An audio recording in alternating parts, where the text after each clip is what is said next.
My name is Zeke Thornton, and I'm 46 years old. I want to tell you about the day I died and came back. It was the weirdest day of my life, and it changed everything I thought I knew about the world and what comes after. It all started on a Tuesday. But not just any Tuesday. It was the day of the big solar eclipse. Everyone in town was excited about it. Schools were closed, and lots of people took the day off work to watch. I run a small bookstore, so I decided to close up shop for the day too. I woke up early that morning, feeling pumped. I had my special eclipse glasses ready and a nice spot picked out in the park to watch from. The weather was perfect, clear blue skies with just a few puffy clouds. I packed a lunch and headed to the park around 10 a.m. The eclipse wasn't supposed to start until 11:30, but I wanted to get a good spot. When I got there, the park was already filling up with people. Kids were running around with pinhole cameras they'd made in school. Adults were setting up fancy telescopes and cameras. I found a nice grassy spot under a big oak tree and spread out my blanket. As I waited for the eclipse to start, I struck up a conversation with the family next to me. They had two little girls who were bouncing with excitement. Finally, it was time. We all put on our special glasses and looked up at the sun. At first, it just looked like a tiny bite had been taken out of the side. But slowly, that bite got bigger and bigger. It was amazing to watch the sun disappear bit by bit. The air got cooler, and the light got weird, kind of dim and gray. Birds stopped chirping, and it felt like the whole world was holding its breath. When the moon fully covered the sun, everyone let out a cheer. We took off our glasses, and I saw the most incredible sight. A black circle in the sky surrounded by a glowing ring of light. Stars twinkled in the darkness around it. It was breathtaking. But then something strange happened. As I stared at the eclipse, I started to feel dizzy. The world began to spin around me. I heard someone shout, "Hey mister, are you okay?" But their voice sounded far away, like I was underwater. Suddenly, my chest felt tight. It was hard to breathe. I clutched at my shirt, gasping for air. The last thing I remember is falling backwards onto my blanket as everything went dark. When I opened my eyes again, I wasn't in the park anymore. I was floating in a vast, empty space. It was pitch black all around me, but somehow I could see myself clearly. I looked down at my hands, turning them over in confusion. They looked solid, but when I tried to touch my arm, my hand passed right through it. "Hello?" I called out. My voice echoed strangely in the darkness. "Is anyone there?" For what felt like a long time, there was nothing, just me, floating in the endless black. I started to panic. Was this death? Just floating alone in the dark forever? But then, in the distance, I saw a tiny pinprick of light. It was so faint at first that I thought I was imagining it, but it grew brighter and bigger, like it was coming towards me. Or maybe I was moving towards it. It was hard to tell. As the light got closer, I realized it wasn't just one light, but millions of tiny, twinkling lights swirling together. They looked like stars, but they were moving in patterns, almost like they were alive. The lights surrounded me, dancing and spinning. I felt a warmth spread through me, and suddenly I wasn't scared anymore. I felt peaceful and safe, like I was being hugged by an old friend. Then I heard a voice. It didn't come from anywhere specific. It was like it was all around me and inside my head at the same time. The voice was neither male nor female, but it was kind and powerful. "Welcome, Zeke," the voice said. "Do not be afraid. You are safe here." "Where am I?" I asked. "Am I dead?" "Your physical body has stopped functioning," the voice replied. "But your soul, the true essence of who you are, is very much alive. You are in a place between worlds, a gateway between the earthly realm and what comes after." I tried to wrap my head around what the voice was saying. "So this is heaven?" I asked. The voice chuckled softly. "Not quite. Think of this as a waiting room. Place where souls come to rest and prepare for what's next. Some move on to their eternal reward. Others, like you, have more work to do on earth." "More work to do?" I was confused. "You mean I'm going back?" "Yes," the voice said. "Your time on earth is not finished, but before you return, we have something important to show you. Are you ready?" I nodded, then realized the voice probably couldn't see me nod. "Yes," I said, "I'm ready." The swirling lights around me began to move faster, forming a tunnel. I felt myself being pulled forward, flying through the tunnel at incredible speed. Scenes flashed by on either side of me, too fast for me to make out clearly. Suddenly, I burst out of the tunnel and found myself floating high above the earth. It was the most beautiful thing I'd ever seen, a blue and green marble hanging in the blackness of space, wrapped in swirling white clouds. "Behold," the voice said, "the world as it is now."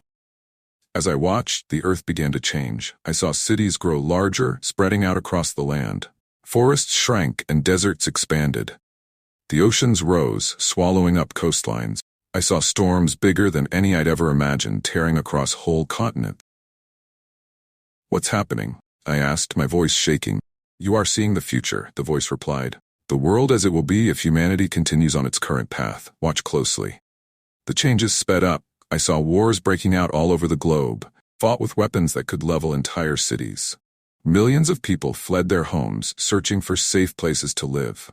Famine spread across many lands as crops failed and water became scarce. It was horrible to watch. I wanted to look away, but I couldn't. "Is this really what's going to happen?" I asked. "Isn't there anything we can do to stop it?" "The future is not set in stone," the voice said. "What you are seeing is one possible path. But there is hope. Watch again." The scene rewound. Like someone had hit rewind on a movie. I saw the earth as it is now, and then it began to change again. But this time, the changes were different. I saw people coming together, working to solve problems instead of fighting. Cities became greener, with trees and gardens everywhere. New technologies appeared that cleaned the air and water. People learned to live in harmony with nature instead of trying to conquer it.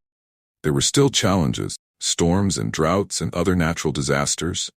But people faced them together, helping each other rebuild and recover. It wasn't a perfect world, but it was a good one.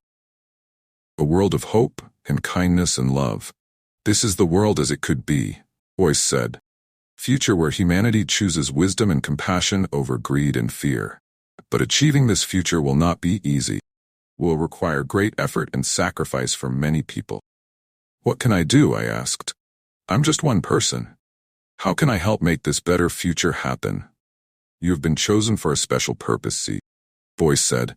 "When you return to Earth, you will carry with you the memory of what you have seen here. Your task is to share this vision with others, to inspire them to work towards a better world." "But who will believe me?" I wondered. "They'll think I'm crazy if I tell them I died and saw the future." "Some will doubt it's true," the voice agreed. "Others will listen. Your words will plant seeds that will grow in time, and you will not be alone.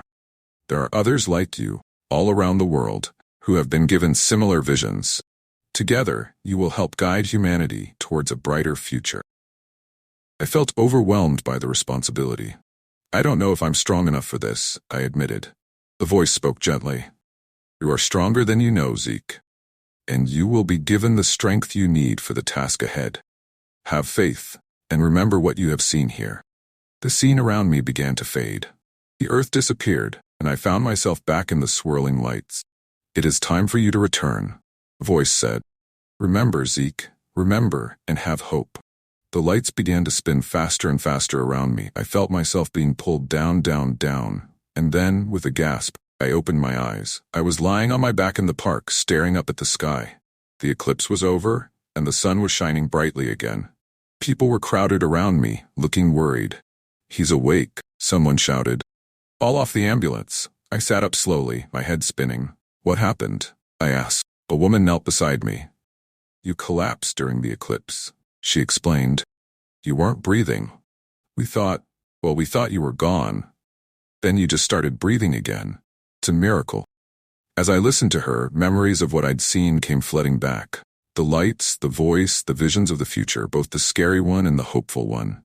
It all felt so real, more real than anything I'd ever experienced. I knew then that my life would never be the same. I had been given a glimpse of what could be, both the good and the bad.